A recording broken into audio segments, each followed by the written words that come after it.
Hello again everybody, what is up, it's Ghost here, and we are back again with another video, believe it or not, and today we're going to be talking about the topic that has been discussed in quite a bit of depth by many different sorts of YouTubers and content creators. We are going to be talking about the topic of pre-orders, particularly in video games, and whether or not we should be doing it more often or less often, and whether or not it's really worth it, because a lot of the time nowadays you see games releasing with some sort of day one DLC or extra content that comes with the game when you pre-order, and a lot of the times publishers and developers do this in order to make the pre-order sound a little bit more appealing, and a lot of them try to get as many pre-orders of the game out as possible in order to, I guess, make the ratings at the game a little bit less significant. A lot of the time you see games trying to get as much pre-order deals in there as possible, and one reason this could be is that developers are a little bit sort of wary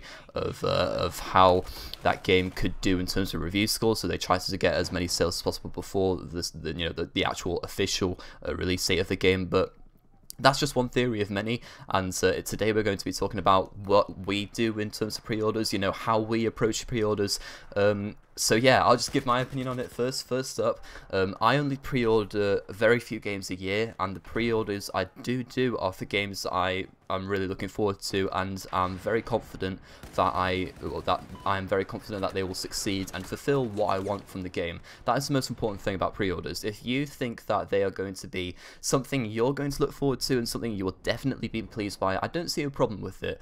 And I think that a lot of the time with pre-orders, I wait until at least a week before, if not a few days before the game releases, because up until then you don't really know what the game's going to be like, and I think with however many previews you get and before the game, that gives you a much better idea of what the game's going to be like. And of course there's going to be review scores released before the game's official release that will give you a better idea of that. So an example of this for me could be The Witcher 3. At the time of recording, it's the day before The Witcher 3 releases, and I've seen some of the reviews for it, and it's been getting really good reviews, a 10 out of 10 from GameSpot, so I decided to go and purchase it as a pre-order, because I'm fairly confident that the game will be able to perform. So that's just how I approach it. I approach it trying to buy as few pre-orders as possible, but I know it's hard when you want to buy a game and be sure to get the game day one on release. But that's just my opinion. If you either of you want to give an input on it. Well, as you may or may not know, I happened to pre-order the Order 1886 back in February. Really? Did you pre-order the order? Oh. No, I can't believe nobody knows about this. But no, the point is here that pre-orders are, well, good and bad depending on what you're going to get with them. Now, of course, as Ghost was saying about a few seconds ago, the idea of the pre-orders is to make them kind of more attractive to people who want to get the game anyway, but they're going to add those extras to them to make them, again, more attractive. But when it's something that is well, I think collectibles are, for me, excuses to actually buy it in the first place. When there's an actual collectible with it, I think that's more personal. It's slightly different than saying, oh look, you've got an expansion pass, and it's not anything that's actual.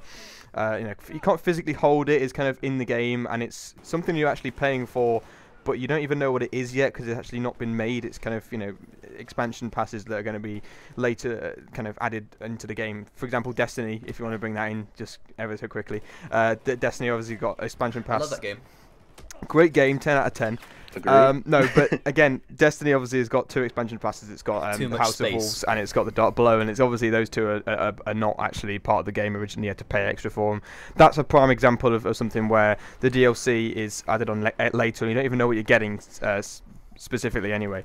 Again though, so, as I was saying, like, if you link it back to Uncharted 3, which came out obviously in 2011, ages ago, but the kind of Explorer Edition or whatever it was called in the UK, that came with like an actual kind of case thing, and it had like a Drake kind of figure. It had, I think it had like a belt buckle, which was in the form of like I think it was like a horseshoe or something. But anyway, the point was it's more kind of realistic. It's something you can actually hold. It's something you can collect, and it's something that does apply to the game. And I think in that sense, you can actually kind of accept the idea of a pre-order because you're getting something good with it. When it's something as simple as DLC, I don't agree with it, and that's why, even though I have bought the pre-order the order, as you may or may not know, I did that out of the pure kind of what's the word? Can't even think of the word. Curiosity. Lust. Curiosity of how the preload system worked with the PS4. That's pretty much the only reason why I pre-ordered it, and I knew I was going to get the game anyway. But yeah, as I was saying, pre-orders pretty much, if there's something good with it, something that's physical that you can hold and is really cool, I'll get it if it's obviously a game I like. If not, then I don't see the point in it. But yeah. Alright then, I will jump in quickly. I think the last game that I pre-ordered was Watch Dogs, which was, what, last year? About a year ago, yeah. It came out in May. Yeah, So. yeah. And then the game before that was GTA 5. So, like, I pre-ordered GTA because it was the game that had the most hype around in 2013.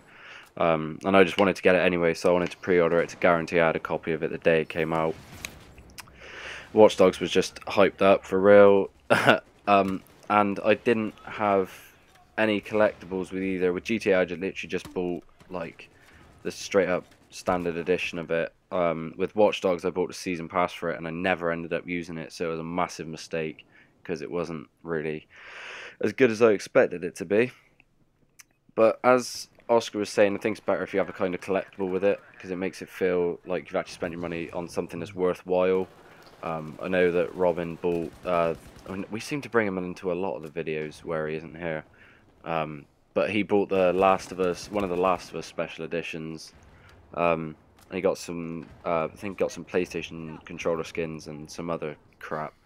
But I think that's better value for your money instead of just paying for DLC, like Oscar said, that hasn't been made yet. I do agree with you, Ghost, saying that you wait a couple of days before.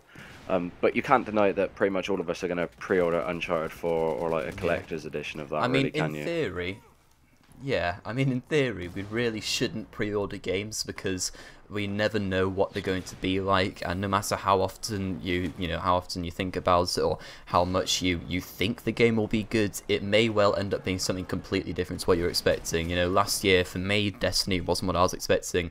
Then there was Watch Dogs. Then there were several other games that ended up being disappointing. Not disappointing, not just to me, but to so many people. And it's because so many people pre-ordered it that game did well in terms of sales, and that isn't something that, you know, is very good about the gaming industry at all. That's something that we need to discourage as much as possible. But having said that, it's so hard to stop people from pre-ordering games when it is so easy to do and often doesn't cost a lot more, you know, than just buying the game on, well, a week later, say, for example. And a lot of people will want to pre-order a game if they are particularly looking forward to it. I mean, as you said, Callum, with us and Uncharted 4, of course we're going to be pre-ordering that game. Why wouldn't we pre-order Uncharted 4? But everybody has that sort of a game, don't they? Everybody has that game that they will definitely pre-order it no matter what. So the problem really is that people seem to be too ready to pre-order, and that is something that needs to get better about the gaming industry if we're going to continue, you know, having games releasing with day one DLC and such. So personally, I don't think it's such a great thing, but I think everybody has the moments where they just pre-order a game because they want to, and there's nothing particularly wrong about that, but I think everything in moderation. You know, we can't go around pre-ordering every game we want to play. That's just not really responsible. No, because the value of the sales that a game doesn't necessarily mean that game is good. So if you look at, so like pre-orders have been dropping like massively over the past few years.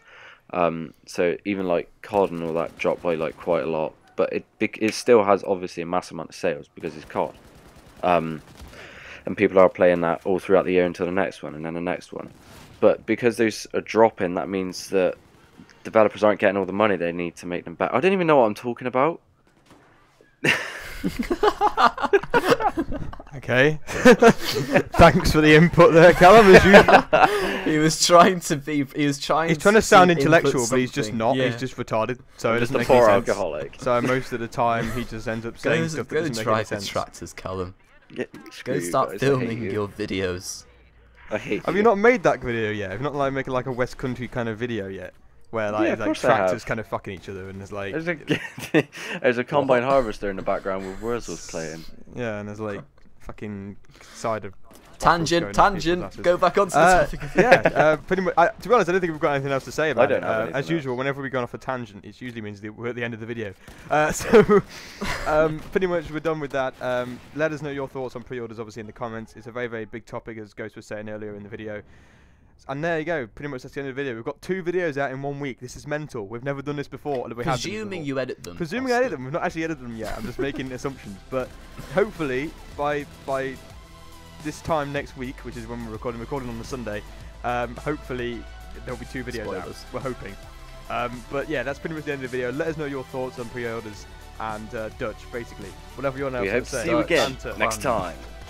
Hot dogs.